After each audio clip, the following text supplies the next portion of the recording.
Bom, então, vamos falar de cônicas.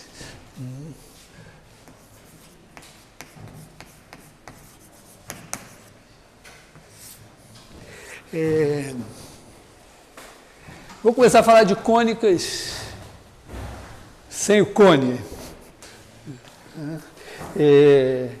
Elas têm definições, alguns, né, assim, elipse. A elipse é definida, uma primeira definição da elipse é essa, né? Você pega um ponto F1, um ponto F2 e pega os pontos P,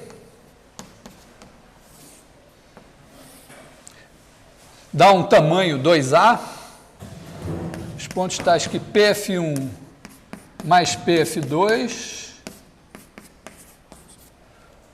igual a 2A. E aí você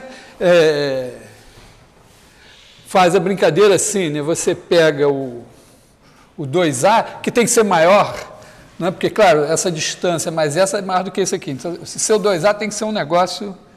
O 2A é porque o A, algebricamente, é mais relevante, né? Então, você brinca assim, né? Você pega o compasso, marca um ponto aqui, pega o compasso, marca essa distância aqui, faz um circulinho assim, outro circulinho assim, iguais, não estão bem iguais. Depois pega esse tamanho aqui, faz um circulão assim, outro circulão assim, e aí você tem esse ponto daqui, ó, essa distância é igual a essa, e essa distância é igual a essa. O que é a mesma coisa, aqui é a mesma coisa, aqui é a mesma coisa, e aí você vai marcando, esse P aqui certamente não está na história, né? Você vai aqui marcando e obtém alguma coisa assim, que claramente tem uma simetria aqui e outra simetria aqui, né? E esse ponto daqui, né? Isso daqui mais isso daqui é 2A. E como por simetria esse daqui é igual a esse, quer dizer, esse tamanho todo aqui é 2A. Tá? E a gente usa o A porque tem o centro aqui e tal. Então, você faz aqui a elipse, é uma coisa assim. Então, essa é a elipse. A hipérbole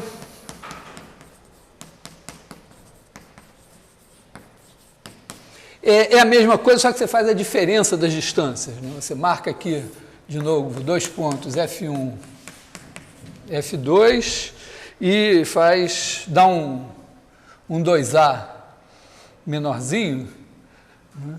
Você faz PF1 menos PF2,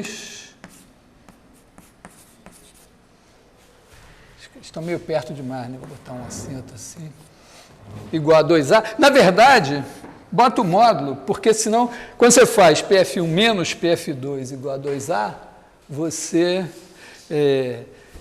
É claro que a distância F1 é maior que a distância F2 para esse negócio dar positivo.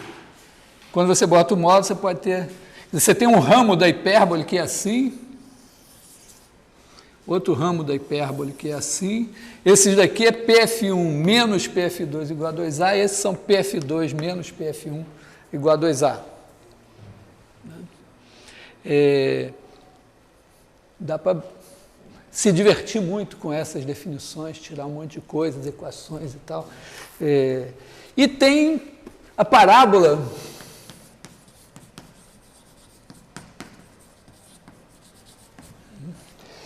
que tem uma outra definição, não tem muito a ver, quer dizer, você tem aqui uma reta R, um ponto F, e aí você pega os pontos P, tais que PF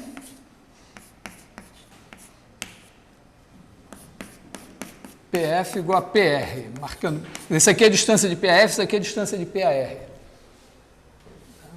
E aí você tem, vamos dizer, aqui o ponto médio, certamente, a distância desse a esse é igual a distância desse a esse, você tem uma coisa que passa assim, vai assim, você pode também desenhar e tal, ver.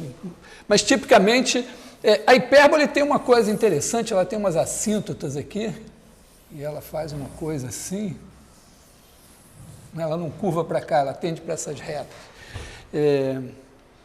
Tem claramente também simetria, mas eu sinceramente eu não sei dizer para vocês se elas surgiram assim e depois foram unificadas, ou surgiram unificadas e depois ficaram assim. Claro, tem traços de conhecimento disso da antiguidade, tem a célebre história, que certamente não é verdadeira, de que o Arquimedes teria usado espelhos parabólicos para queimar navios romanos e tal. Acho que não tinha tecnologia para construir esses espelhos, mas está ligado ao fato de que na parábola, né, se você botar um foco de luz aqui e a luz bater aqui, ela reflete assim paralelamente a esse eixo.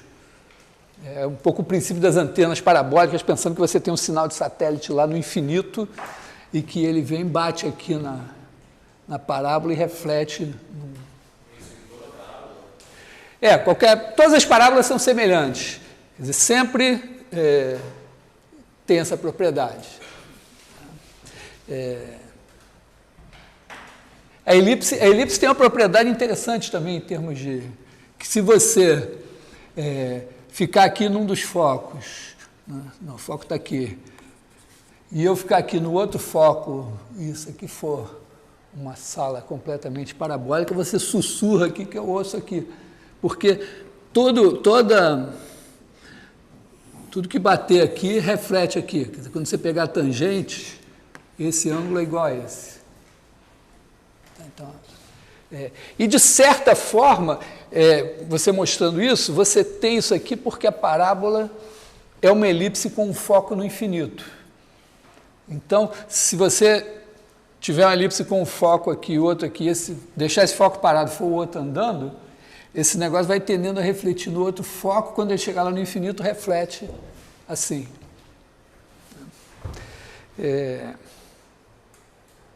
Bom, mas eu não vou me alongar muito nessas propriedades nesse momento.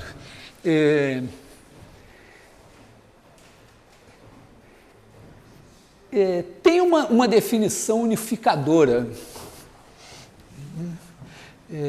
que é o seguinte, tem a ver exatamente com isso aqui. Então, imagina justamente que você está aí como na parábola, e rapaz, o negócio aqui é crônico, ó. Já sujou de novo. Acho que tem uma cola aí que precisa ser retirada. Se você tem aqui uma reta R e um foco F, em vez de fazer a distância F igual à distância R, você pode dar um número E, vamos dizer assim, um E maior que zero, e fazer o seguinte, fazer a distância, pega o ponto P e considera os pontos P tais que PF, quer dizer, a distância de P a F é igual a E vezes a distância de P a R.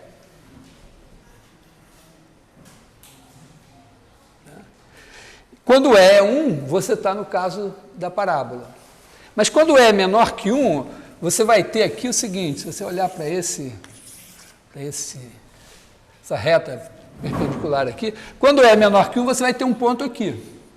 Esse aqui, menor que esse aqui, vai ter um certo... Claramente, né, se você começar aqui de E igual a zero, aliás, E igual a zero aqui, for andando, aumentando o valor de E, você for andando com os pontos aqui, você vai obtendo diferentes valores de E para essa razão entre a distância aqui e a distância aqui. Pelo teorema do valor intermediário, se você der um E fixo, vai ter um ponto aqui que você acha isso. Aqui é a mesma coisa, se você andar para cá, Aqui, se você pegar um ponto P, aqui a distância de PAF é 0 e a de PAR é alguma coisa diferente de 0. Então, a razão é 0.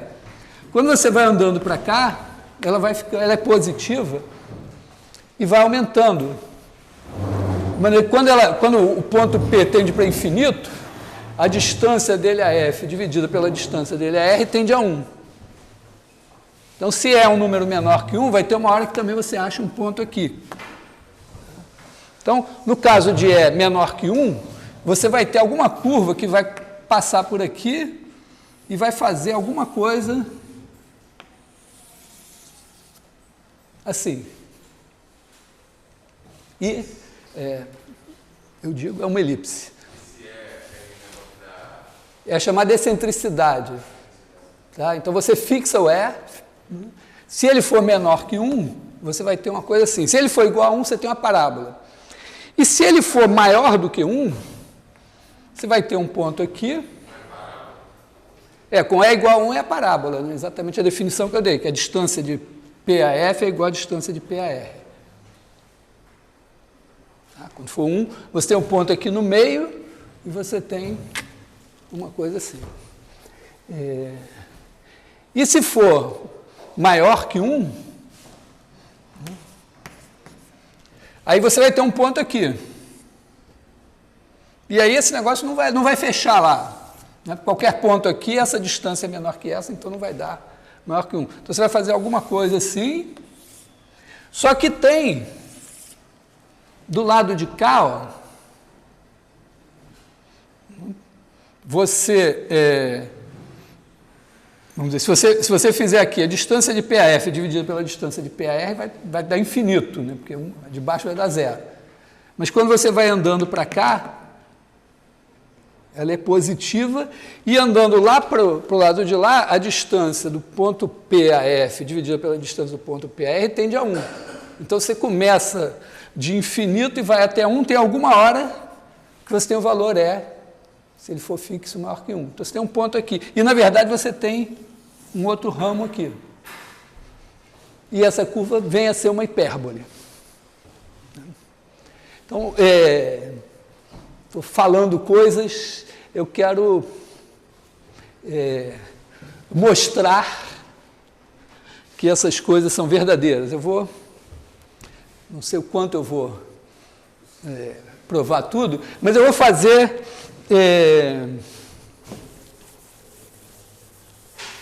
Vou fazer uma primeira coisa, que tem um videozinho muito legal, que eu fiz lá, que está lá na página, que é o caso do cilindro. Como eu estava falando, eu quero prestar uma homenagem aos meus professores de desenho geométrico, né? O professor que na 8ª série, na 9ª, agora é 9ª, me ensinou isso que eu acabei de falar para vocês. Não, acho que essa parte de excentricidade eu não me lembro que tinha, não. Mas, tá? E o meu professor de desenho geométrico do pré-vestibular antigo, que me ensinou o seguinte: imagina que você tem um cilindro.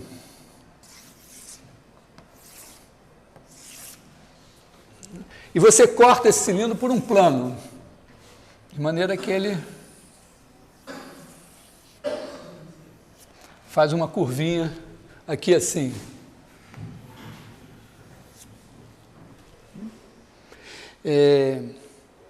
Agora, assim, antes disso, eu vou falar para vocês uma coisa que eu chamo de princípio do chapéu de palhaço. Sabe aquele chapéu de palhaço cônico assim? Você tem aqui uma esfera, e aí você tem... imagina que você pega um ponto aqui, traça as tangentes a essa esfera, e elas formam, então, um círculo, né? Tá? E o que acontece? Em qualquer tangente dessas, você tem aqui, se você ligar aqui ao centro, você tem aqui um ângulo reto. Né? A tangente à esfera, com o raio que vem do centro até a esfera, faz um ângulo reto. De maneira que, como essa distância aqui é constante, é a distância do ponto, sei lá, P até o centro do círculo, e esse raio é constante, então... E é um triângulo retângulo, esse cateto é sempre o mesmo. Então, aqui você tem todas as... Se você pegar um ponto fora de uma esfera e pegar as tangentes a partir daquele ponto para a esfera, todas elas vão tocar em pontos que são equidistantes do seu ponto fixo lá. Então, eu vou usar isso para fazer o seguinte, não me parece que nessa sala tem alguém assim com poder aquisitivo para jogar tênis, mas se tiver, poderia trazer para os colegas verem, quando compra bola de tênis, vem num cilindro assim com a bola de tênis, né, ali direitinho, ela tangencia o cilindro, né? Então, imagina um cilindro assim, e você bota a sua bola de tênis aqui tangenciando.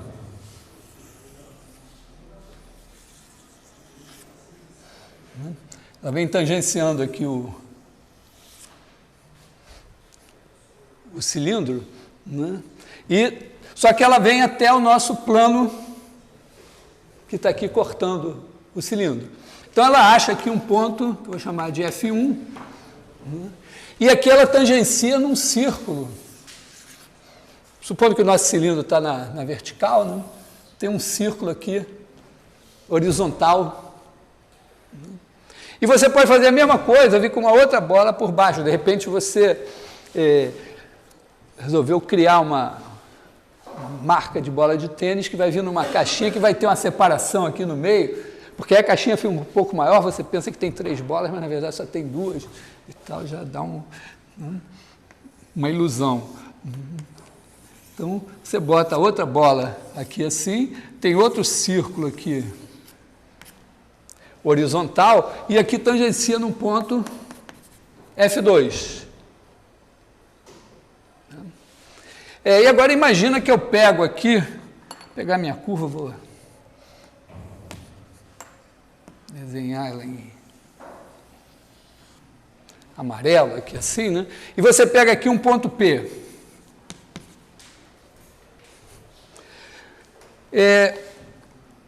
Vamos passar uma vertical aqui, quer dizer, uma geratriz do nosso cilindro, tá? Passando por P. O P está sobre a curva, e, portanto, está sobre o cilindro. Então, passa uma geratriz verticalzinha aqui, e ela tem aqui um ponto,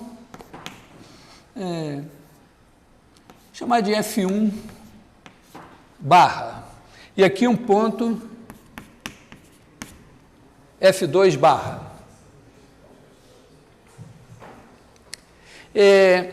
Veja se vocês estão de acordo com o seguinte, ó, a distância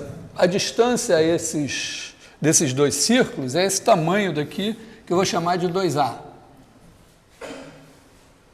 Tá? Qualquer ponto que eu pegar, se eu passar essa geratriz do cilindro, vai pegar esses 2 pontos, então eu posso dizer que F1 barra F2 barra, a distância é 2A. Agora só tem o seguinte, o meu princípio do chapéu de palhaço me mostra que se eu pegar esse cara daqui e esse cara daqui, repara, está aqui nessa geratriz, então aqui é tangente. E esse plano aqui também é tangente a essa esfera. Então, PF1 é igual a P F1 barra. E da mesma forma, né, PF2 é igual a P F2 barra. E o P está no segmento F1 barra, F2 barra. Então, se eu somar, eu tenho PF1 mais PF2, é a soma desses dois, mas esse mais esse é F1, F2. F1 barra, F2 barra. Que é igual a 2A.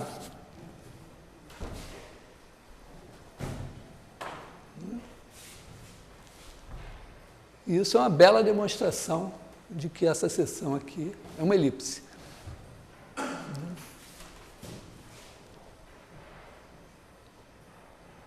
Tá legal?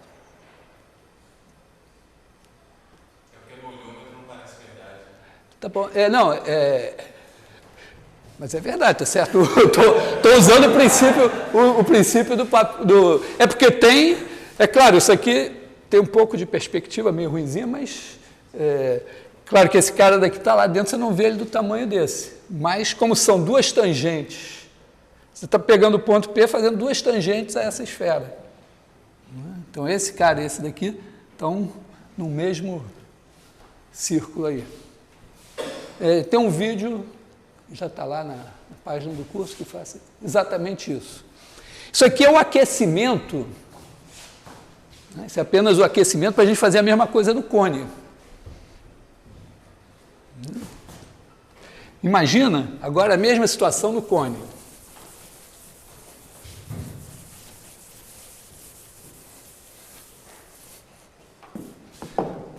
Imagina que você tem aqui um cone,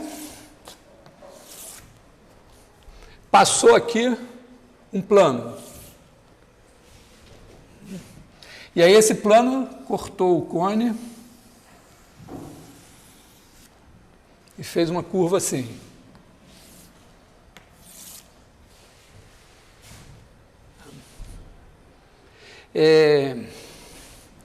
Vou botar ali em amarelo também.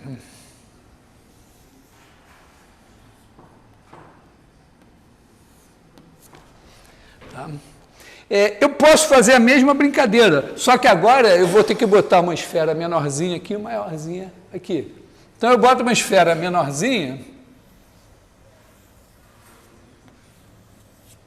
que vai tangenciar aqui,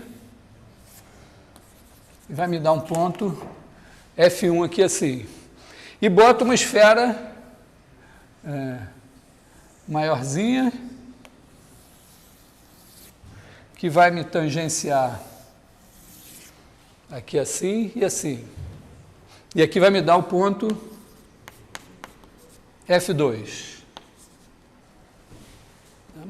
De novo, ó, eu tenho aqui dois círculos que estão, vamos dizer, supondo que o eixo do meu cone, é um cone circular reto, né, que o eixo do meu cone está na vertical, esses dois círculos estão na horizontal. Então, agora eu pego de novo um ponto P aqui. E agora, em vez de pegar uma vertical, eu pego o seguinte, né? Eu vou aqui no vértice do cone, ligo até o ponto P e tenho uma geratriz do cone. E aí eu tenho, nesse segmento aqui, o ponto F2 barra e o ponto F1 barra. E eu tenho aqui uma espécie, antigamente tinha muito abajur assim, né? Um abajur assim, que não sei se ainda tem na casa da vovó, um abajur assim, que é um cone cortado aqui assim. Então, é isso que a gente tem. E está claro, né, que qualquer que seja o ponto que eu escolha aqui, se eu ligar o vértice, vai cortar em dois caras aqui, e essa distância eu posso chamar de 2A. Então, eu posso chamar de F1 barra mais F2, aliás, F1, F2 barra igual a 2A, essa distância aqui. E agora, acho que eu não vou nem fazer o argumento de novo, né? Já está na cara, né, que essa distância aqui é igual a essa distância é igual a essa, e, portanto, essa mais essa é igual a essa daqui. Então, a gente tem PF1 mais PF2 igual a 2A.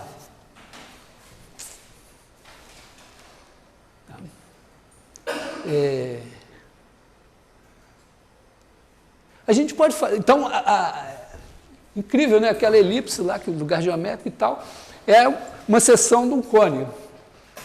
E, claro, você pode inclinar esse plano aqui, vai virar uma elipse um pouco mais alongada, até o momento em que o plano fica paralelo a uma geratriz.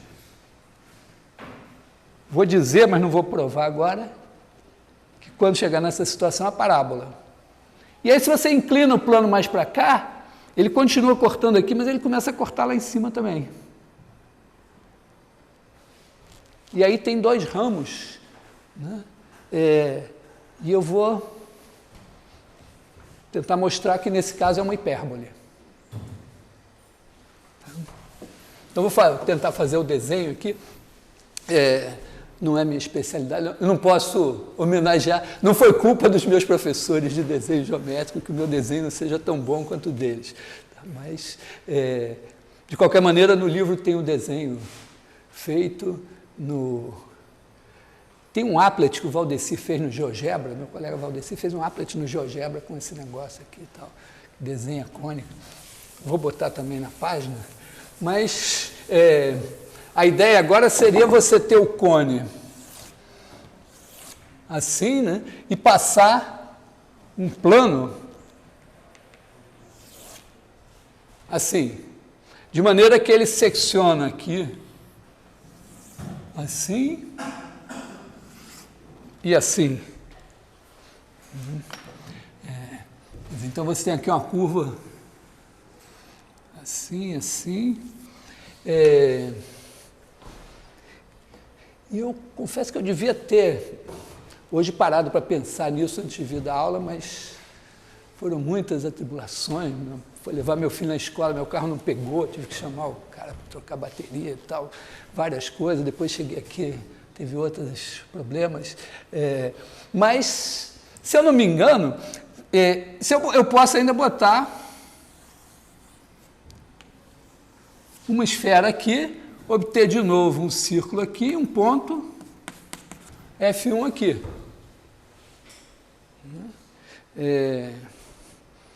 Tá aí, em princípio, o caminho é assim, né? Você começa com a esfera tangente aqui, vai aumentando o raio até a hora que ela toca esse negócio aqui. Então, aqui também deve ter uma outra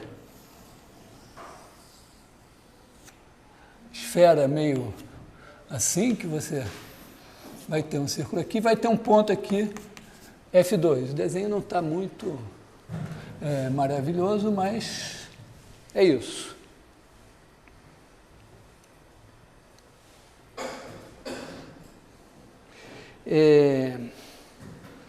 Agora,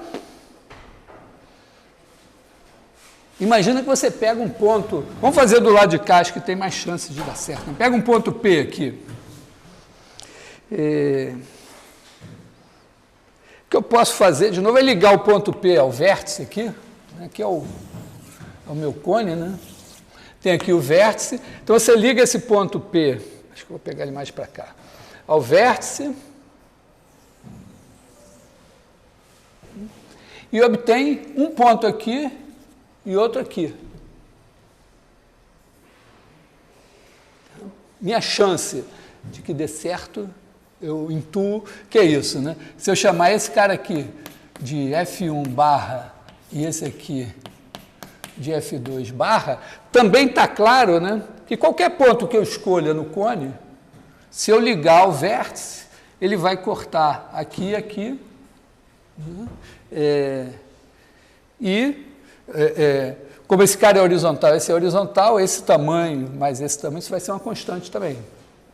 Tá? Então, eu posso também dizer que F1 barra F2 barra igual, deve ser 2A. Estou chutando que deveria ser 2A. Bom, o que eu sei aqui? Eu sei a mesma coisa, o P está no plano da curva, posso chamar ela de cônica. Então, se eu fizer PF1, eu tenho uma tangente, a esfera, que a esfera é tangente aqui no F1. E o PF1 barra também é tangente. Quer dizer que, então, que o PF1 é igual a PF1 barra.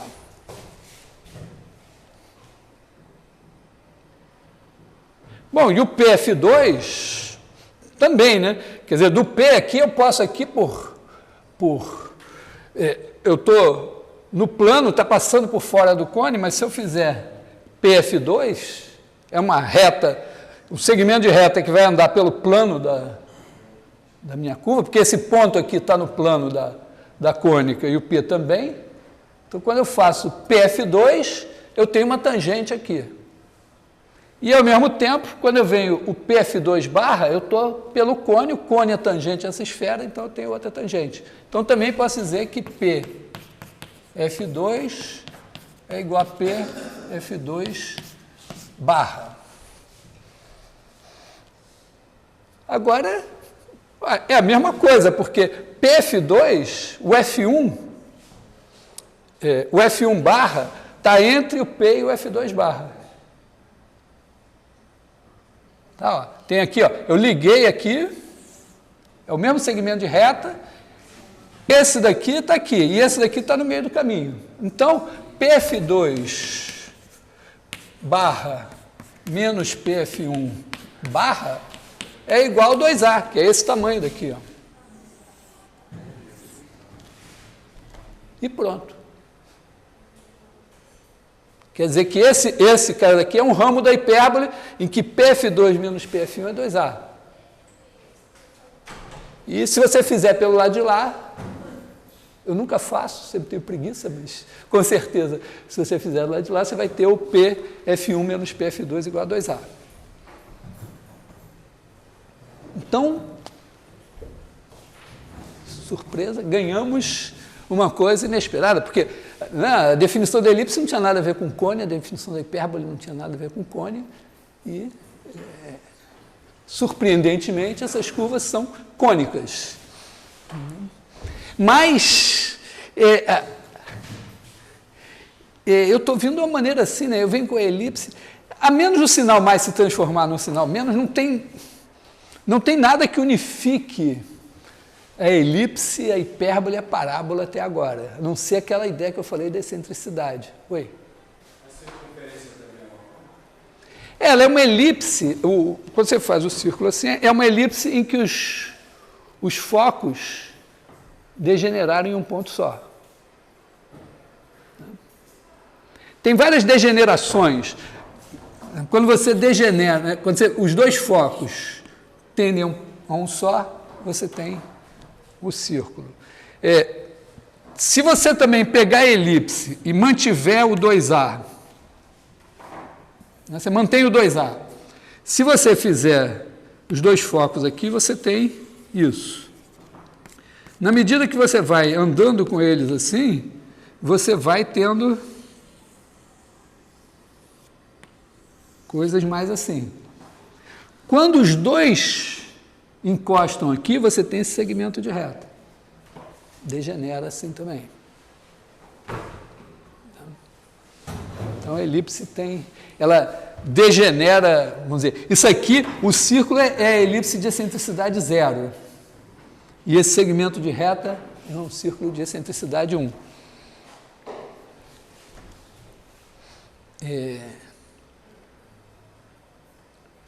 Bom, eu quero fazer aparecer aquela definição unificadora aqui no cone. Vamos fazer outro desenho.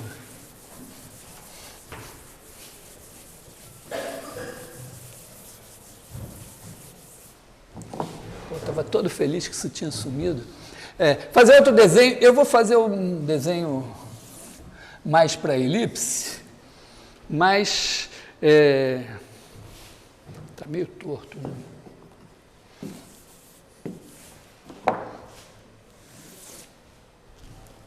Sei lá se está menos torto. Mas vamos fazer de novo, pensando assim na elipse, mas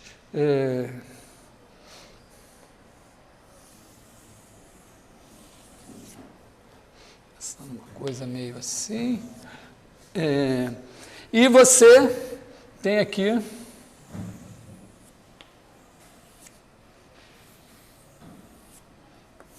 muito bom não, mas tem aqui a esfera.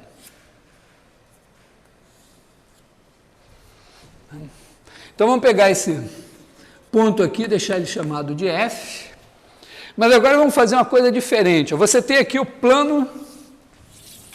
seu plano da cônica, que cortou o cone.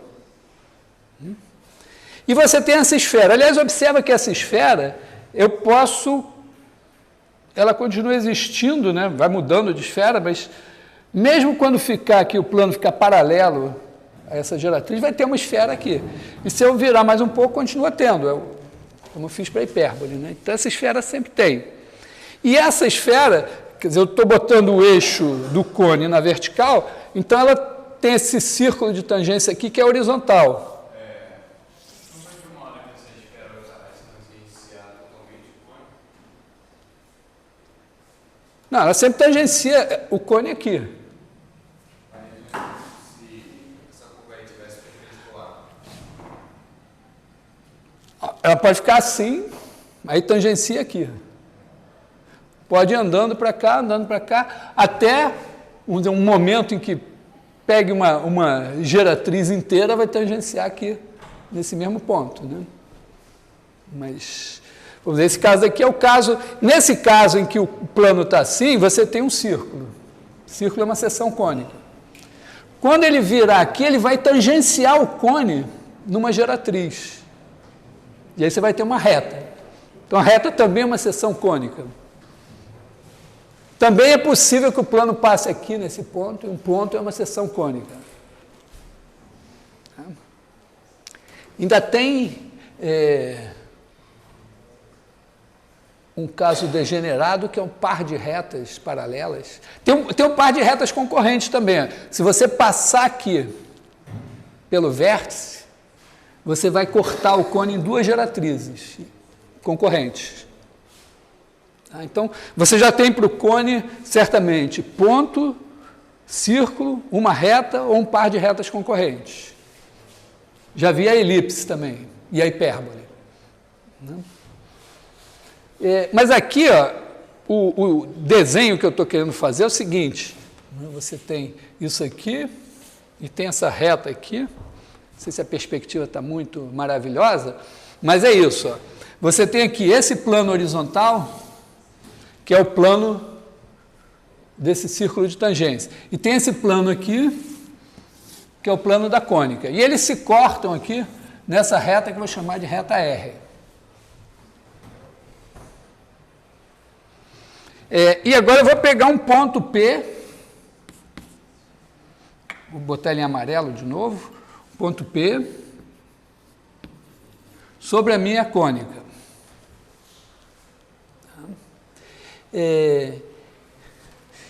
Bom, o ponto P tem uma distância reta R. Vamos chamar esse ponto aqui de,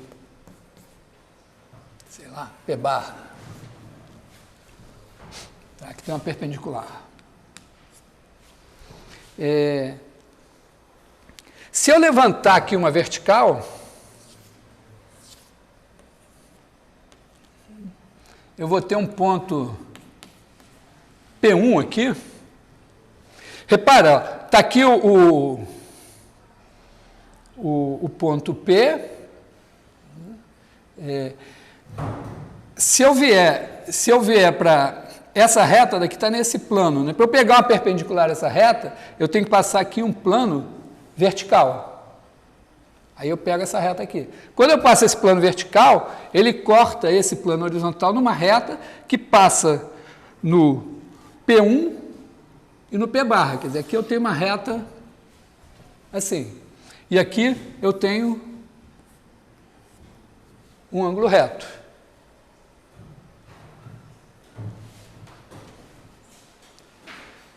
Caralho, né? Mas eu tenho que ver a distância de P a F, né? A minha única esperança de alguma coisa que tenha a ver com a distância de P a F é fazer isso, sabe?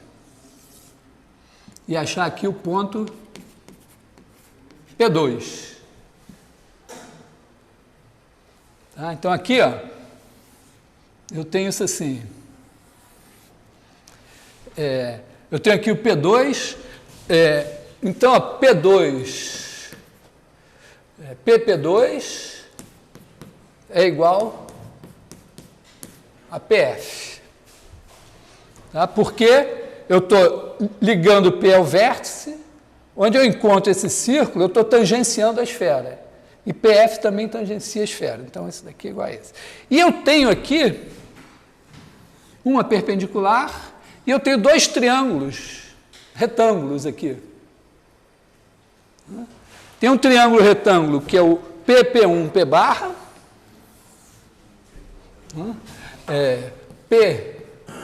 P1, P barra é retângulo em P1 e PP1, P2 também. Então eu vou usar agora um princípio da dobradiça. Eu vou pensar, é da borboleta, na verdade. Lá em casa tem umas janelas que descem assim de madeira e que tem uma borboleta que você abre assim para segurar a janela. Aqui ó, tem uma borboleta, são dois triângulos assim que você pode abrir. Se você abrir esses dois, você vai ter isso. Está aqui o P, está aqui o P barra, está aqui o P1, e aqui, aliás, o P1 está aqui, aqui é o P2, aqui é o P2 e aqui é o P1. E aqui tem um ângulo reto, e aqui tem outro ângulo reto.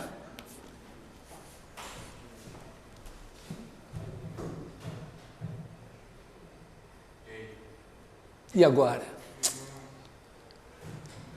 Agora é o seguinte, ó. Esse ângulo aqui, esse ângulo alfa,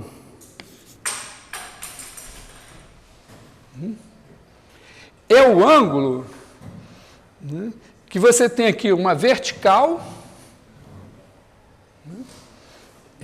e essa reta daqui. Se você olhar para ele, olhar para cá, olha essa seção aqui, chama esse ponto aqui de, sei lá, como é que eu vou chamar ele? Vou dar um nome aqui de A para ele. E esse ponto aqui de B. Então você tem aqui o cone e tem isso aqui é o diâmetro desse círculo, né? Vindo até essa reta aqui. Então aqui você tem o B, tem aqui o A. E aqui você tem a... Vamos dizer, mais para cá, né?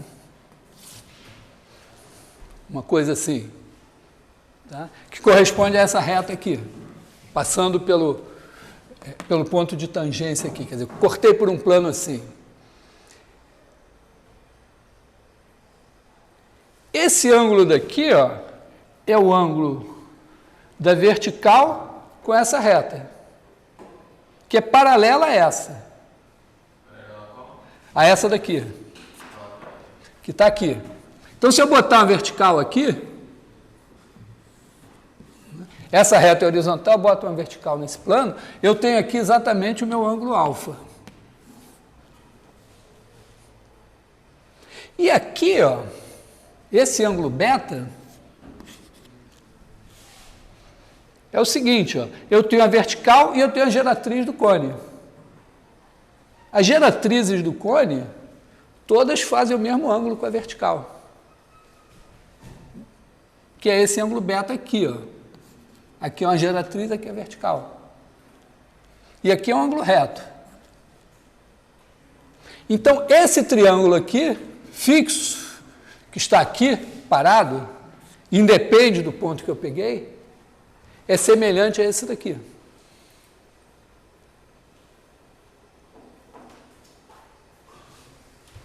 Mas olha só, PP barra, isso daqui é a distância de P à reta R. Eu estou indo de P até a reta R por uma vertical. E PP2 é igual a PF.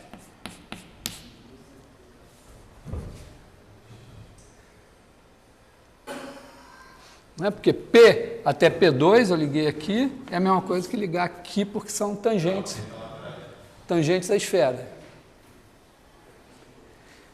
Então, a razão entre PF e PR é constante, porque esse triângulo, na hora que eu abro aqui a dobradiça, ele é sempre semelhante a esse que está aqui.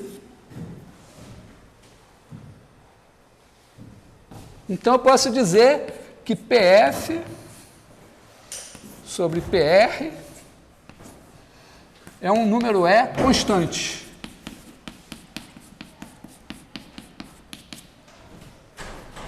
Aliás, o fato de ser elipse, hipérbole ou parábola não entrou em nada aqui, né? Esse plano aqui pode estar assim, pode estar assim, pode estar assim, pode estar assim, está valendo tudo. Só que, quando ele corta aqui, quando ele corta do lado de cá, esse tamanho é menor que esse. Tá? Quer dizer, quando você corta assim, que você tem uma coisa que eu chamaria de elipse, esse E, que é a razão entre esse e esse, é menor que 1. Esse segmento aqui. Esse aqui?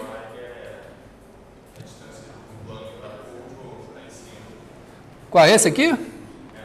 Não, não é nada, é porque eu tenho esses dois triângulos, né? Então, eu tenho um triângulo que tem um ângulo alfa, outro que tem um ângulo beta.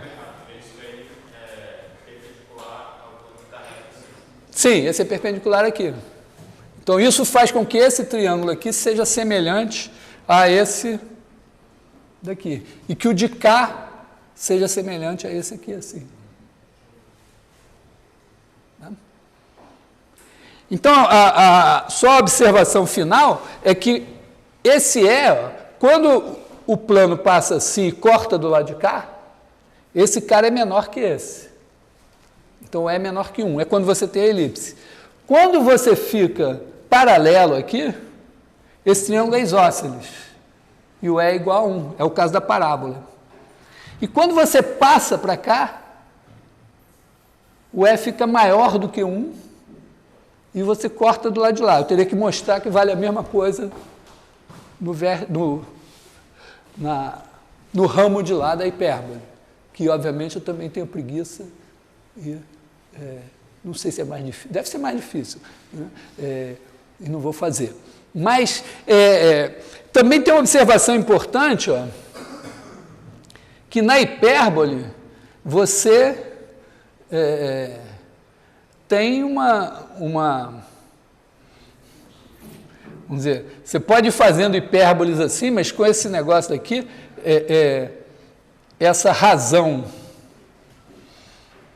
aqui entre esse tamanho e esse daqui, ela vem até aqui, depois vai assim, mas não há sinal de que ela possa ser arbitrariamente grande. Pelo menos, assim, não olhe que ela possa ser arbitrariamente grande. Mas ela pode ser arbitrariamente grande se você fizer cone mais aberto, assim. Com um cone assim, mais aberto, você vai ter uma razão aqui entre esse e esse cada vez maior.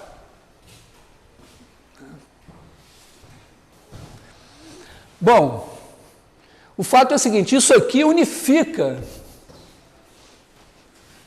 as cônicas. Primeiro você vai dizer, não, uma cônica é isso, você pega um cone, secciona por um plano, e dependendo da posição, e sempre você vai ter uma curva que satisfaz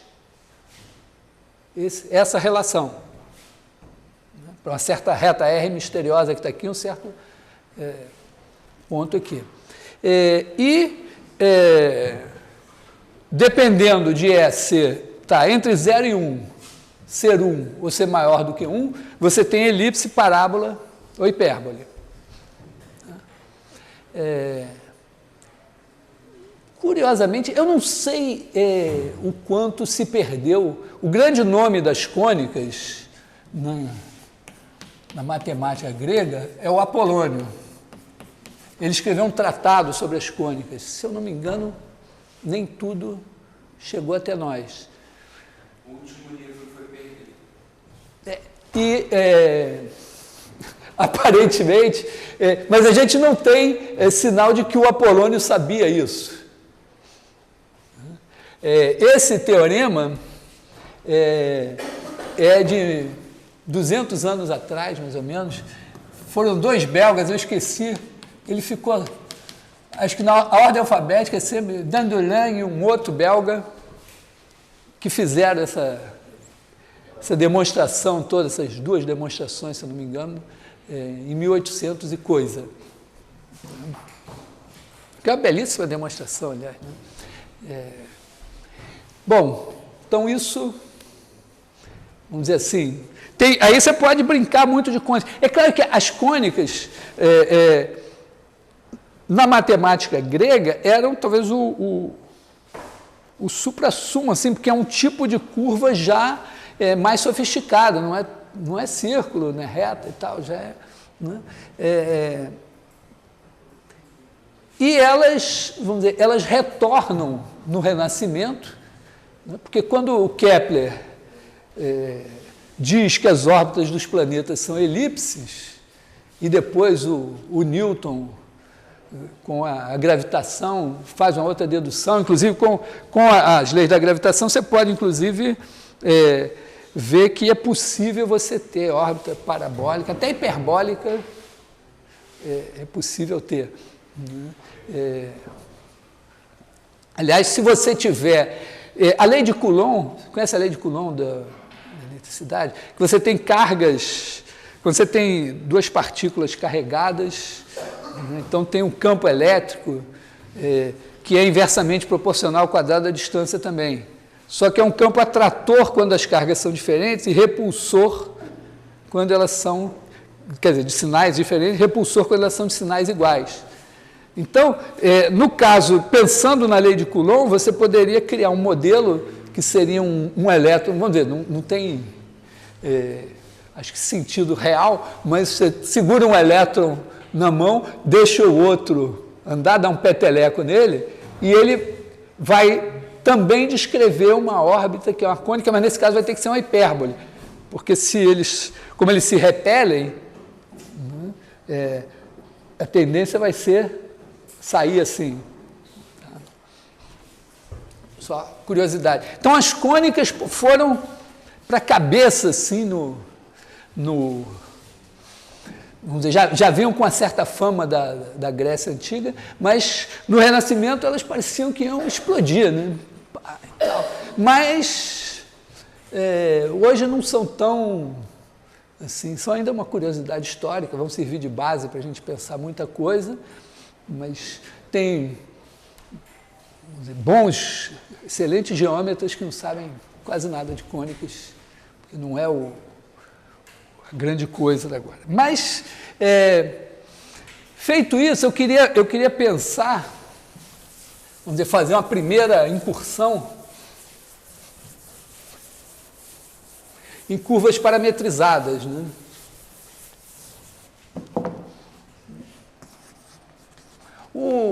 No cálculo 2, vocês chegaram a ver curvas parametrizadas, fazer alguma coisa? Curvas parametrizadas, não? Engraçado.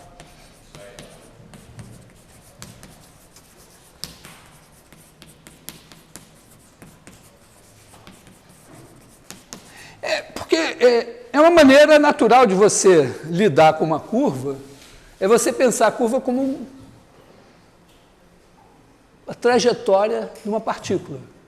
Então você cria um certo movimento e a curva é dada assim. Então, pensando no plano, vamos pensar no plano inicialmente, né? Você tem aqui x, y, e você vai ter uma partícula que se move aqui, ó, com a liberdade que você não tem quando você faz gráfico de função, você não pode fazer assim. Mas, na verdade, aqui, a ideia, né, é que você tem um ponto P e que em cada instante ele é dado em coordenadas. Então, o P está aqui no instante T. O tempo está passando, está na sua cabeça, e aqui você tem o X de T e o Y de T. Então, a curva parametrizada ela é dada por duas coordenadas, se for no plano, por 3, se for no espaço. Ou você também pode descrever em coordenadas polares, né? Você dá uma origem e dá, né, o ponto P de T, dá aqui com esse tamanho daqui, R de T, e esse ângulo, θ de T. Não sei, que regrinhas de quê? Da LO? Que é isso? Hã? Da partícula no espaço de acordo com o tempo. Sim, você vai dar a partícula no espaço em relação ao tempo. Em princípio, você não precisa de sistemas de coordenadas, né? está aqui esse pedaço de giz, pensa ele como uma partícula, o tempo está passando, ele está andando aqui. Mas, para trabalhar mais matematicamente, mais algebricamente, se você botar coordenadas, você passa a ter, vamos dizer, o seu tempo t pertence a um certo intervalo,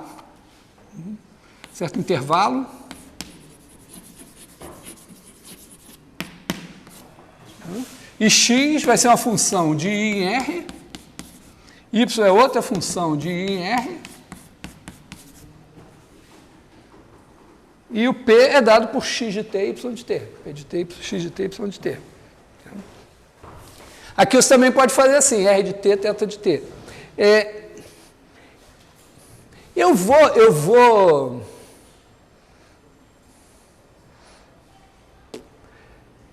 fazer um caso particular em que você descreve uma curva em coordenadas polares, dando, vamos dizer, imagina assim, pensa só o nosso caso da cônica, né? Poderia ser interessante assim, eu pensar, está aqui a origem, eu vou botar o foco aqui na origem e vou botar a minha diretriz sendo uma reta R aqui assim, poderia pôr vertical, mas deixa assim, e aí eu pego um ponto P, e aqui a distância de P a F já é o R. E a distância de P, aliás, o R aqui, eu vou chamar essa reta aqui de outra coisa, S, né? É o R.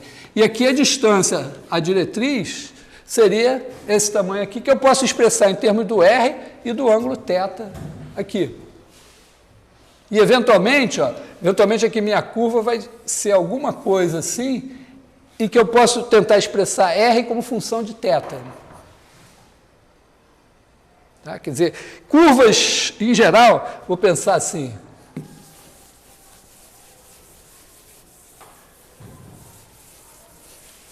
Eu vou pensar um caso particular, que eu tenho um certo ponto privilegiado e a minha curva anda em torno desse cara daqui, e eu procuro descrever assim, né? Eu tenho aqui o θ e aqui eu tenho esse tamanho daqui, é o R de θ. Quer dizer, usar o próprio θ como parâmetro.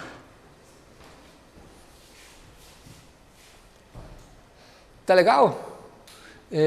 Então, depois se eu quiser converter para coordenadas cartesianas, não tem problema, né? Eu faço aqui o x de, vamos dizer, digamos que eu faça o θ como função de t, x de t é igual a r de θ de t cosseno θ de t, e y de t igual a r de θ de t seno θ de t. Mas eu vou me dar como objetivo nesse momento conhecer as equações das cônicas aqui em coordenadas polares. Não é assim o que eu faria naturalmente, mas é o seguinte, no curso de Cálculo 2, o Fábio está pretendendo fazer alguma coisa ligada ao movimento planetário, né, o problema dos dois corpos e tal. E, vamos dizer, a gente já conhece um pouco a resposta, claro, desde o Kepler você vai ter cônicas. Então, quando você formula, sei lá, você imagina assim, o Sol parado e um planeta se movendo no plano, sob a ação só da atração do Sol.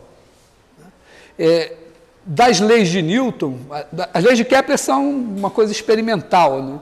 Das leis de Newton, você deduz que ele vai descrever uma cônica, em princípio uma elipse. Só que você faz as contas lá no meio e chega uma hora, uma das maneiras razoáveis de fazer, você bota lá as coordenadas polares e tem uma hora que você olha e diz, isso é uma cônica. Assim como quando eu faço assim, você reconhece o número 5. Tá? Mas você reconhece porque você já conhece. Então, tem um momento, né, em que você olha para a equação e reconhece a equação de uma cônica. Então, é preciso que você conheça, E por isso, assim, em vez de fazer outras... Podia fazer outras coisas sobre cônicas nesse momento, mas eu vou tentar fazer isso para que vocês conheçam, né? O gênio não faz tudo do zero, ele tem coisas que ele aprendeu e reconheceu. Segundo um cara que eu conheci que estudou medicina, ele me explicou, ele era formado em engenharia, trabalhava na IBM e resolveu fazer o curso de medicina. Ele disse que para ele foi complicado no começo, porque ele estava acostumado a raciocinar, e ele disse que o médico não é assim, o médico reconhece algo que ele já viu. Então, é uma habilidade importante também. Não quer dizer que o médico não raciocine, mas caricaturando. Bom, então, vamos pensar assim, coordenadas polares. Vamos nos colocar, então, o problema assim, ó, você tem aqui a origem, vamos colocar aqui uma reta, não sei se eu ouso colocá-la inclinada de uma vez, é complicar um pouco a minha vida, mas tudo bem, vamos colocar assim, inclinada. Vamos chamar esse ângulo aqui de φ, e essa distância aqui de D. Tá? E vamos dar uma excentricidade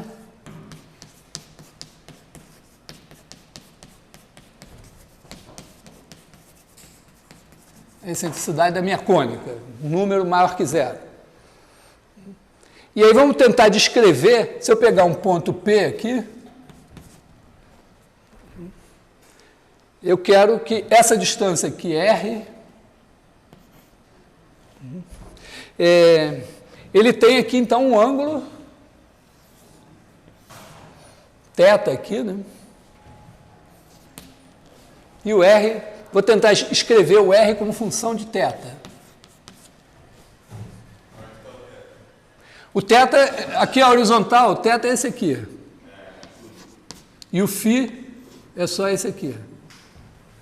Tá? O φ é referente à minha reta.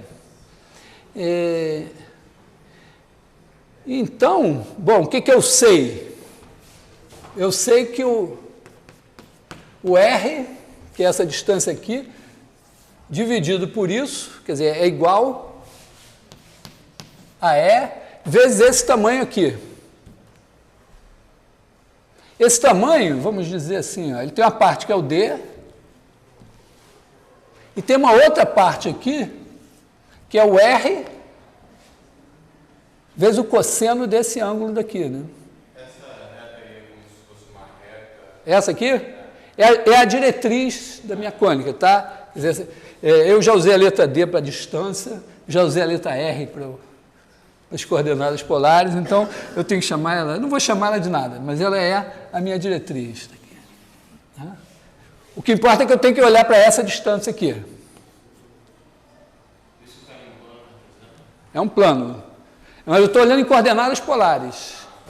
Então, o ponto P é descrito pelas suas coordenadas θ e R. Né? Esse daqui é o R. Então, esse tamanho aqui é D mais esse cara daqui. Esse ângulo aqui é θ menos φ.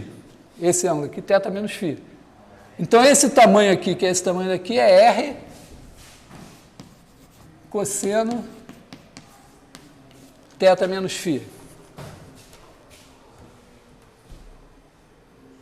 Se eu botasse o φ de outra maneira, seria outra história, mas vou escolher esse φ assim. Então, isso aqui é a equação.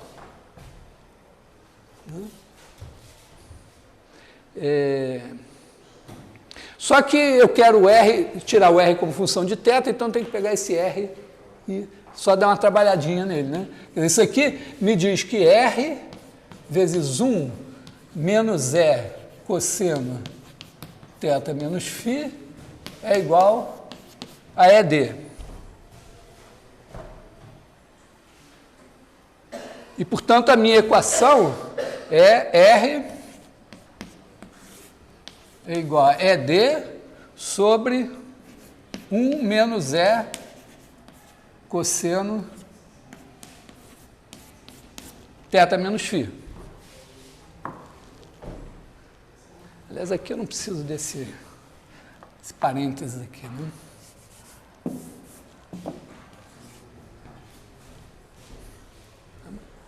Então, isso é a equação de uma cônica em coordenadas polares. É claro que já dá para ver que quando é uma elipse não tem problema.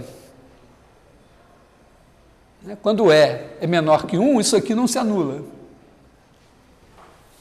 Quando é igual a 1, quando θ for igual a φ, que é exatamente aqui, vai dar infinito. Que é justamente o que?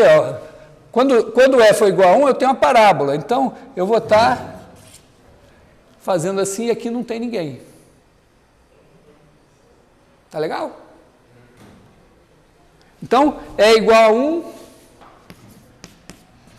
é menor que 1, θ qualquer. É igual a 1, θ diferente de φ. Pensando θ de 0 a 2π, né? Agora, quando E for maior que 1, aí tem dois ângulos, né? Porque o cosseno aqui vai ter um valor do cosseno que faz zerar esse negócio. Então, quando é maior que 1, o que acontece? Eu tenho que ter, eu posso ter cosseno θ menos φ, vai ter que ser diferente de 1 sobre E, né?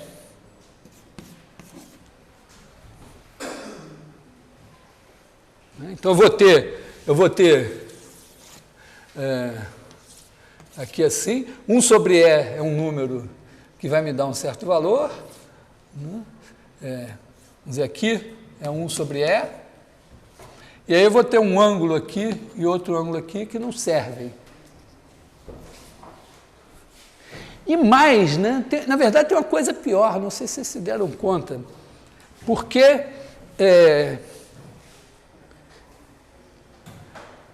enquanto esse cosseno vamos dizer, enquanto esse ângulo estiver aqui, ó, assim, quer dizer, aqui esse aqui é o θ menos φ, o ângulo, tá? Tem uma diferença entre esse cara aqui e esse cara aqui, ó. Porque quando eu estou com o ângulo aqui, o cosseno está maior que 1 sobre E. E aí ele multiplicado por E dá maior que 1 e o negócio dá negativo, eu tenho um R negativo. Que não estava nos meus planos, né? Não, pois é, eu tinha R, meu R era sempre positivo. E agora eu estou vendo que, enquanto eu estou aqui, eu tenho o R positivo, mas quando eu estou aqui eu tenho R negativo. Vou tentar entender esse negócio aqui. Mas é aí que você tem que estabelecer o limite de cada um deles. Porque quando eu vi essa aula de parametrização reta, você tem que estabelecer um limite para o raio, um limite para cada ângulo, para evitar justamente essa contradição. Não, tudo bem, mas é que eu estou pensando o tempo todo que o raio é um número positivo. O R, né, nas coordenadas polares, o R é positivo. Embora eu possa... Eu acho que eu posso criar um R negativo, né? Deixa eu só pensar aqui um pouco. Vamos dizer, a minha equação é R igual a ED sobre 1 menos E cosseno θ menos φ. E a minha situação é assim, né? Eu tenho aqui o φ, Está aqui a minha reta. Né? Então, o θ menos φ igual a zero, meu zero é aqui. Tá? Quer dizer, o ângulo zero é aqui. E aí, de zero para cá, nesse trecho aqui, está aqui a origem. Quer dizer, nesse trecho, num certo trecho aqui assim, eu tenho R menor que zero.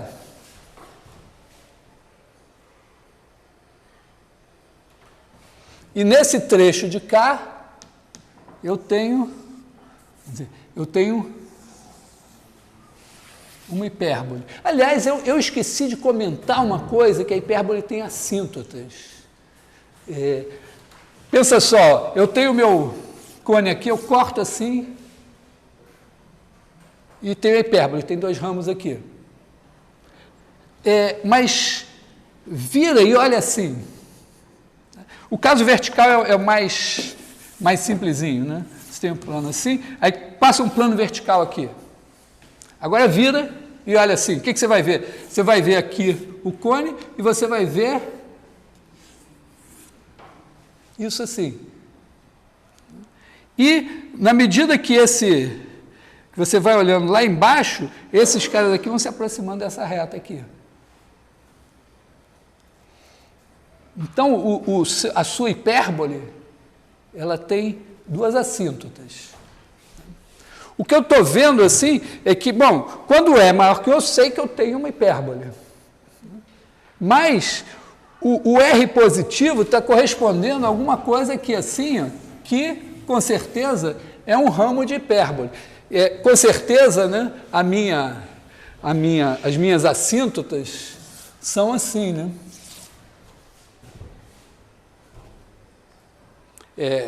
Não está muito... Eu estou botando a minha... Bom, tá bom assim, digamos. São uma coisa assim.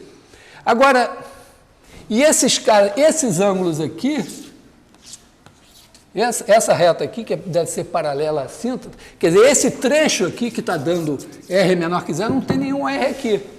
Mas, se eu olhar para as assíntotas e para o resto da hipérbole, tem um outro ramo da hipérbole que está aqui. Então, olha, a minha figura é a seguinte, ó. Eu tenho aqui a assíntota, isso aqui é paralelo à assíntota. E aqui, quando eu olho para esses ângulos menores aqui, eu acho... Né, eu olho um ângulo aqui, eu procuro e acho um ponto aqui. Quando eu olho aqui, eu acho um ponto lá. Quando eu olho assim, eu não acho nenhum ponto aqui. Mas eu vou achar... Para esse ângulo, assim eu vou achar um ponto aqui. O que eu estou dizendo é que esses R's negativos aqui,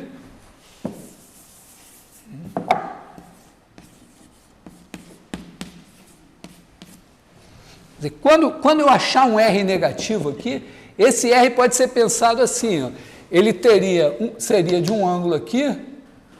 Porque eu nas coordenadas polares, eu posso perfeitamente dizer o seguinte, né? Está aqui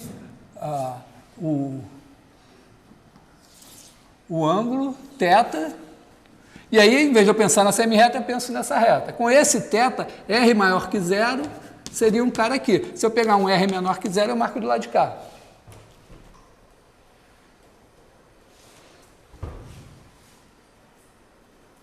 Será que para esses caras faria sentido isso?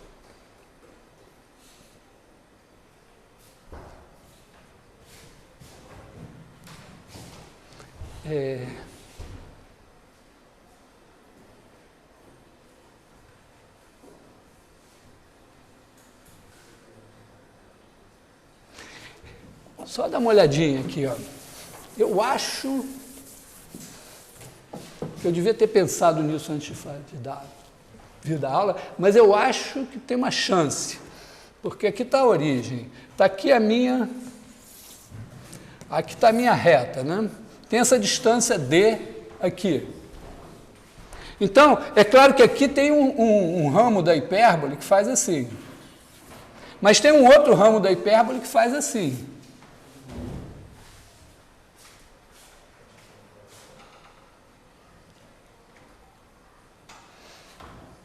se eu pegar esse R daqui, a minha fórmula, será que está certa a minha fórmula? Quer dizer, a minha fórmula assim, ó, eu tenho aqui o D, né, aqui está o φ, né, e esse daqui é o θ menos φ. O φ está aqui, o θ menos φ está aqui. Eu escrevi que R era igual a E vezes D mais R cosseno θ menos φ. Foi o que eu escrevi. Mas eu escrevi pensando num cara do lado de cá. Porque, olha só, aqui o cosseno θ menos φ é negativo.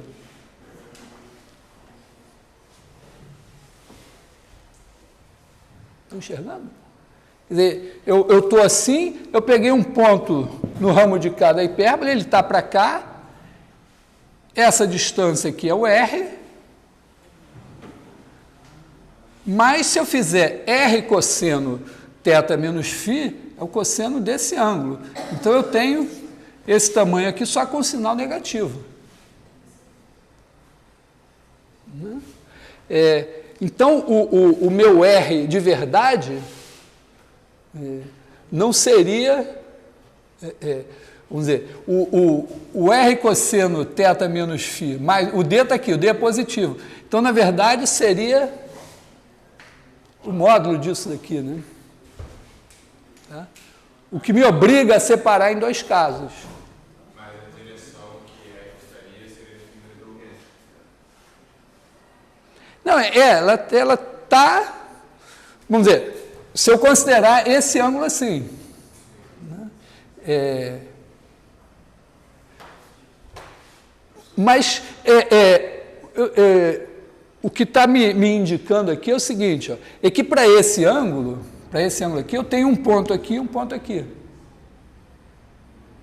Está vendo? Assim, quer dizer, quando eu tenho a hipérbole, tem ângulos em que eu tenho, vamos dizer, se eu olhar para cá, eu vou achar só um ponto aqui, com R positivo. Mas quando eu olho para cá, né, eu acho esse ponto aqui e acho esse ponto aqui.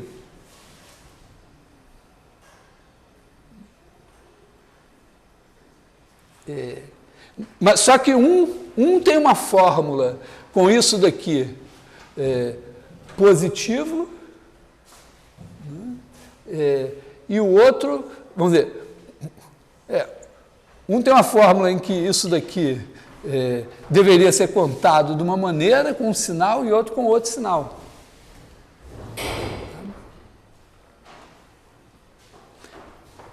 Então,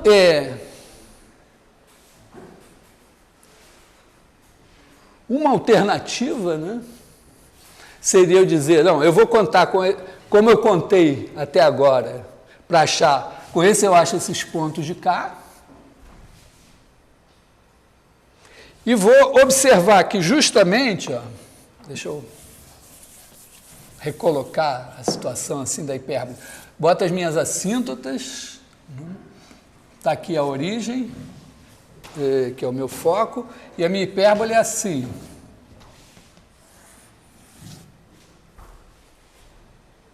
Tá? Então, observa o seguinte, ó,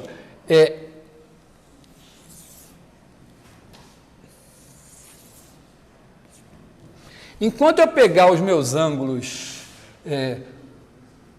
nesse pedaço aqui, que é exatamente esse pedaço de cá, eu acho um ponto aqui, pela fórmula que eu usei.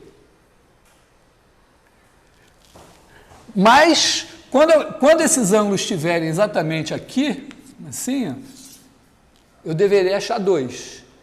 Só que um tem uma outra fórmula.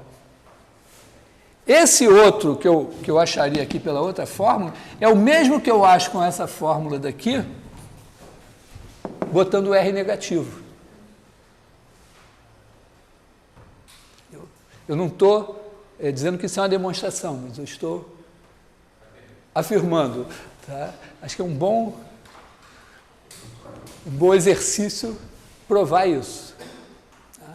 Então, o que eu estou dizendo é que essa fórmula aqui, ela funciona desde que eu admita nas coordenadas polares que o R pode ser negativo. E aí, quando E é menor que 1, o R vai dar sempre positivo. Não tem R negativo. Quando E é igual a 1, teria um R infinito, mas infinito está fora. Tem um ponto tem um ângulo que não tem. Quando E é maior que 1, tem um intervalo em que o R dá positivo e que me dá um ramo da hipérbole. E outro em que o R vai dar negativo, que vai me dar o outro ramo da hipérbole. No caso, vamos dizer assim, no caso de você estar procurando a situação da gravitação, né? Imagina assim, você está aqui com um Sol e um planeta, um cometa, ou lá o que seja. A força é de atração. Então, o cara está andando aqui, ele tem uma certa velocidade, ele desvia por causa da força de atração. Mas certamente não vai acontecer dele fazer isso. Quer dizer, ele está andando aqui com uma certa velocidade, ele tem uma atração para cá, ele teria que virar para cá e não ao contrário. Então, na realidade, a solução que a gente achou do lado de cá vai ser o ramo de hipérbole que vamos dizer, que vai fazer sentido físico lá quando você fizer a lei da gravitação.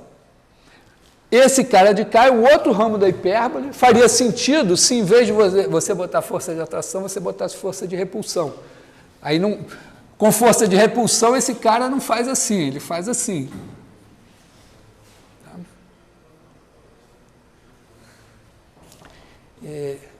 Que horas são? 2h35. Bom,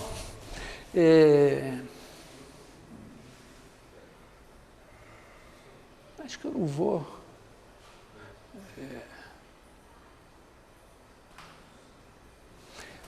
Bom, acho que a gente podia tentar. Bom, uma possibilidade é tentar ver que realmente, se você botar o R negativo, isso que eu falei é verdade. Eu sinto assim, às 2h35 corre o risco de eu tentar fazer isso e não conseguir. Prefiro deixar para vocês fazerem, que aliás vai ser melhor para vocês aprenderem isso. Então, vamos dizer, até aqui o que a gente tem das cônicas, né? Vamos dizer, nós temos que essa equação R igual a ED sobre 1 menos E cosseno θ menos φ, é a equação de uma cônica em coordenadas polares, sendo que a menos que você admita R negativo, isso no caso de hipérbole, de excentricidade maior que 1, vai te dar um ramo da hipérbole. Essa fórmula aí, dependendo da excentricidade, ela descreve todas as 3 formas. Porque a gente fez, porque, repara, o nosso caminho foi o quê? Nós chegamos aqui no cone, dissemos, tem um tipo de cônica que é assim, que eu vou chamar de elipse, tem um tipo de cônica que é assim, que eu vou chamar de parábola, e tem um tipo de cônica que é assim, que eu vou chamar de hipérbole. E, na hora que a gente fez a fórmula com a excentricidade apareceu da seguinte maneira. Eu tenho aqui o plano da cônica. Faz uma vista aqui, só um corte, né? Tem o plano da cônica. Aqui você tem a esfera tangente. E aqui você tem o plano da esfera. Eles se cortam nessa reta aqui assim. Vou fazer maior.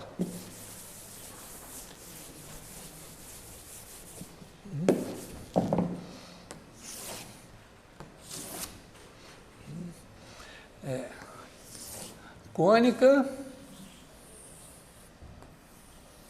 esfera. Então, aqui, ó, você tem isso.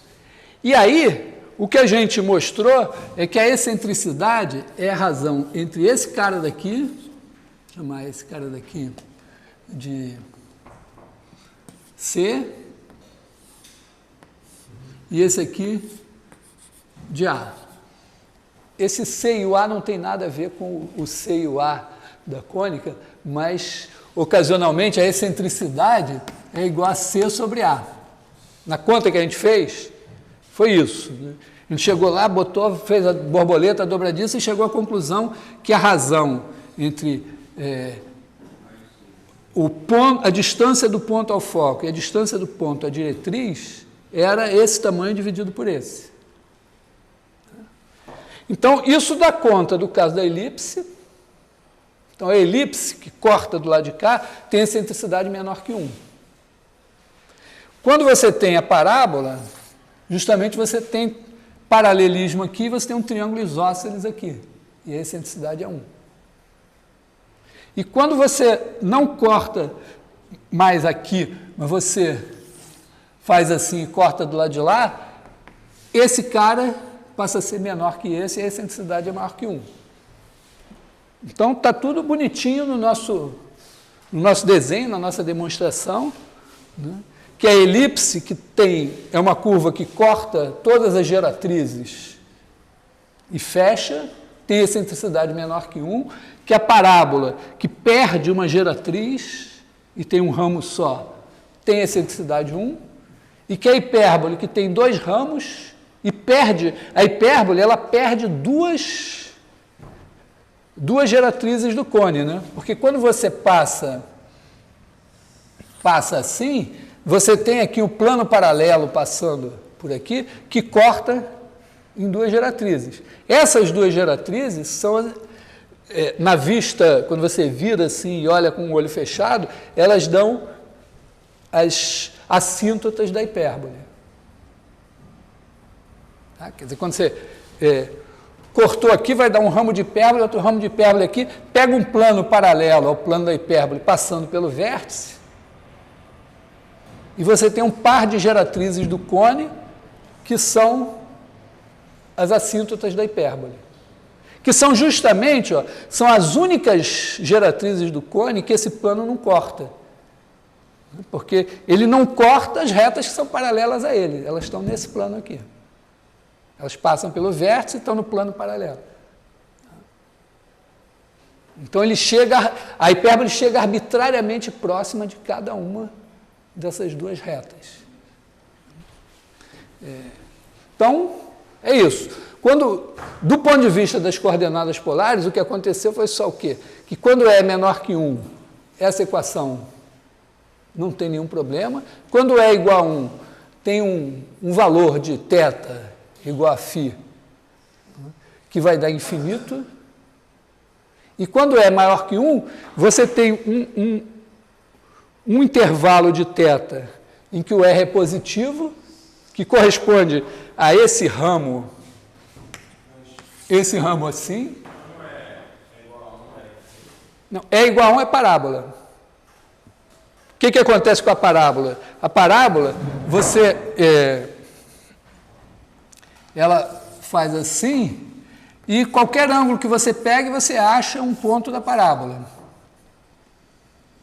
Exceto quando você olha assim. Esse é o ângulo, exatamente o ângulo φ. Quando θ é igual a φ, o cosseno dá 1, como é 1, 1 menos 1, 0. Entendeu? Tá? No caso da hipérbole, o que a gente tem é que a hipérbole é assim, né? Aqui o nosso O.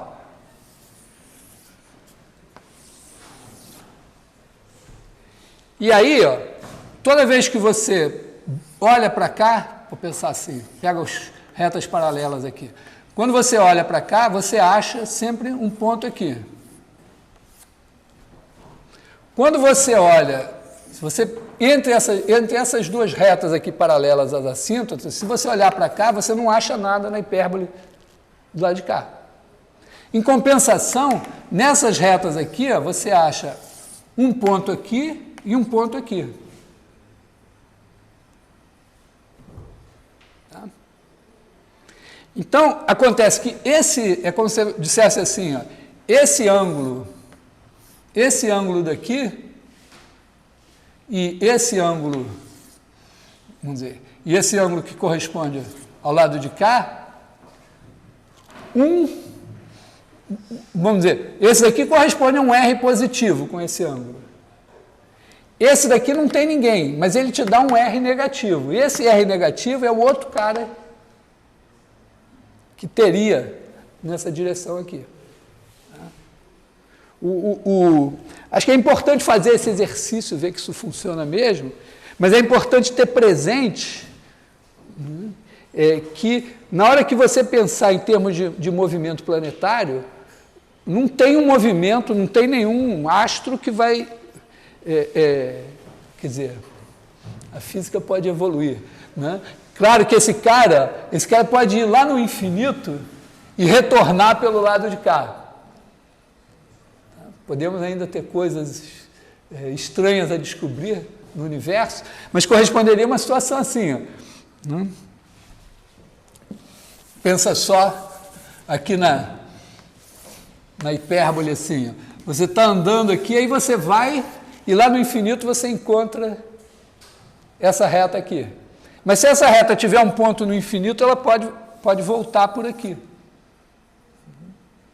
Então, não é totalmente absurdo, mas pensando em termos bem newtonianos e tudo, não, um astro vai descrever uma curva contínua e ela não pode pegar dois ramos da hipérbole.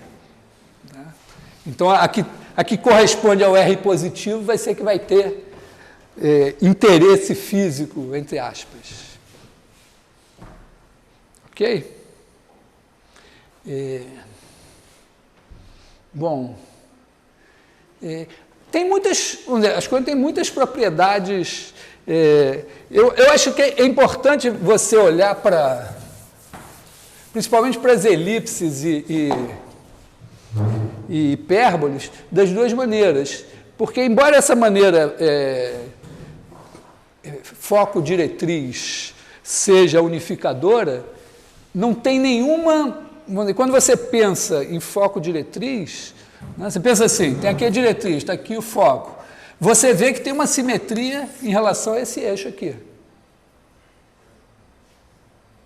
Mas, sei lá, você desenha elipse, você até acha o ponto de cá. Mas descobrir que aqui tem um eixo de simetria e que aqui tem um outro foco, agora a gente sabe, porque, vamos dizer, a gente cortou o cone e viu que tem dois focos e que tem uma simetria. Pela equação tem uma simetria. Mas quando a gente fez foco-diretriz, era isso. Então, a mesma elipse pode ser vista foco-diretriz, e aí essa simetria aqui não aparece, ou com um par de focos, e aí a simetria aparece. Mesma coisa a hipérbole. A hipérbole, quando você olha com um foco só, você perde uma das simetrias dela.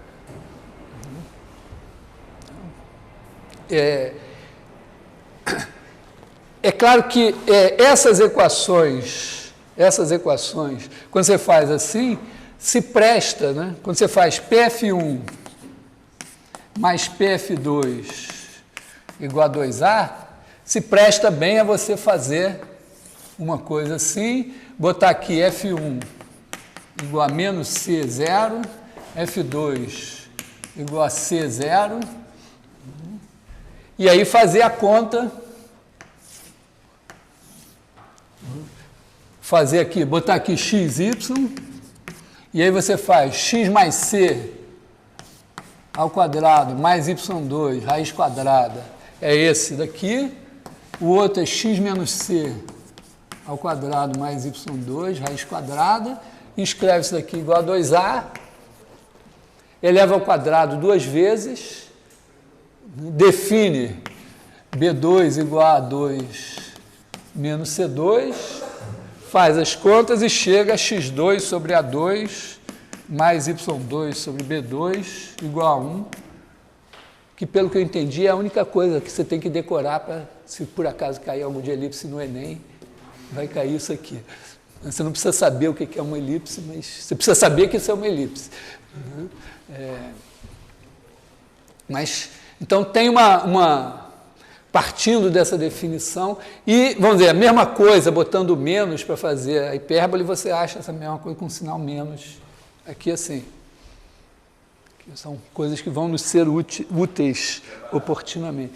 A parábola não tem essa, a parábola só tem aquela definição foco-diretriz mesmo, assim. Você pode achar a parábola de outras maneiras, mas... Então, você bota, no caso da parábola, tipicamente, você faz uma coisa assim, né? Bota aqui, para botar o vértice da parábola aqui, você faz assim, você bota aqui um certo tamanho, o mesmo tamanho aqui, né? Acho que A, ou C, sei lá, qualquer coisa assim. Digamos, você bota C aqui, bota C, essa distância aqui. Tá? Então, bota um foco aqui, aqui você está aqui, então aqui esse tamanho é menos C, bota o foco aqui em C, 0C, porque aí você tem o vértice da parábola vai cair na origem.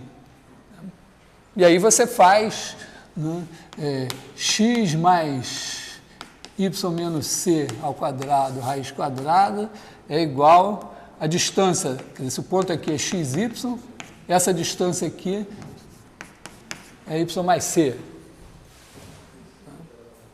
E aí eleva ao quadrado e tal, e vai achar uma coisa y igual a, não sei se é x2 sobre 4c, uma coisa assim, sei lá. Y igual a x2 vezes alguma coisa. E aí, eventualmente, vamos dizer, deslocando a parábola e tal, você conclui que uma equação do segundo grau, quer dizer, uma curva do segundo grau sempre é uma parábola.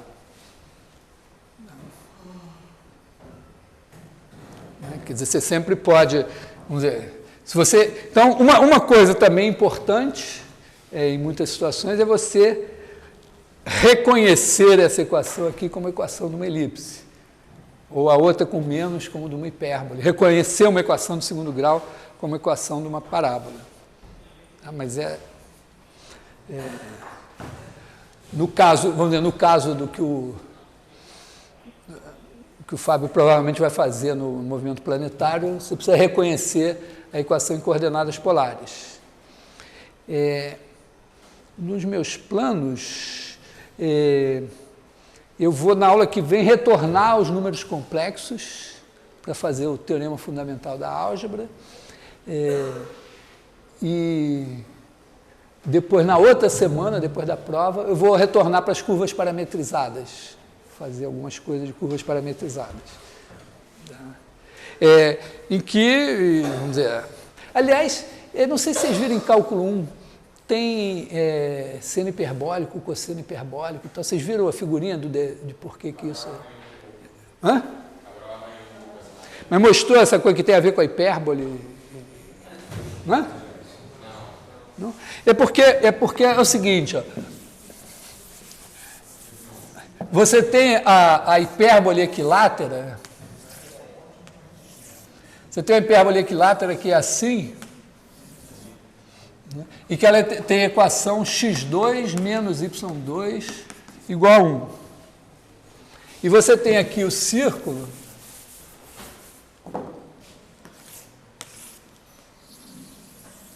que tem a equação x2 mais y2 igual a 1. Se você pegar, você pode chamar de θ, né? Esse ângulo daqui é exatamente igual a essa área daqui, se o círculo é 1. Legal? Porque a área desse setor aqui é R, que é 1, vezes θ, que é o comprimento aqui, sobre 2. Então, dá θ sobre 2. Se você pegar essa área daqui é o θ. E aí, esse cara daqui, esse daqui é o cosseno θ, e esse daqui é o seno θ. Quando você olha aqui para a hipérbole, se você pegar um ponto... Então, isso aqui foi um ponto no círculo. Se você pegar aqui um ponto sobre a hipérbole, um ponto aqui na hipérbole, você pode fazer o seguinte, liga ele aqui, faz o simétrico aqui, pega aqui assim, pega essa área daqui e chama essa área daqui de T. E aí esse ponto aqui tem suas coordenadas x de t igual a cosseno hiperbólico t e y de t igual a seno hiperbólico t. Tá? Quer dizer, é exatamente isso. Quer dizer, se você pegar essa área, então as coordenadas desse ponto aqui são cosseno t, seno t. Se você fizer a mesma coisa na hipérbole x2 menos y2 igual a 1, pegar essa área daqui, então essa coordenada é cosseno hiperbólico e essa é seno hiperbólico. É um exercício bonitinho também. Então, e você faz, quer dizer, na verdade você faz a conta, acha E elevado a T mais E elevado a menos T sobre 2 e tal. Tem que meter uma integral para calcular esse negócio aqui, tem todo um trabalho, mas você acha essa história aqui. Bom, então, vamos dizer assim, eu dei uma antecipada em algumas coisas de cônicas que vão voltar mais à frente. Na verdade, elas vão voltar na parte de curvas parametrizadas e vão voltar depois no teorema espectral. Tem umas relações com álgebra linear em que aparece elipse, elipsoide e tal, são umas coisas interessantes.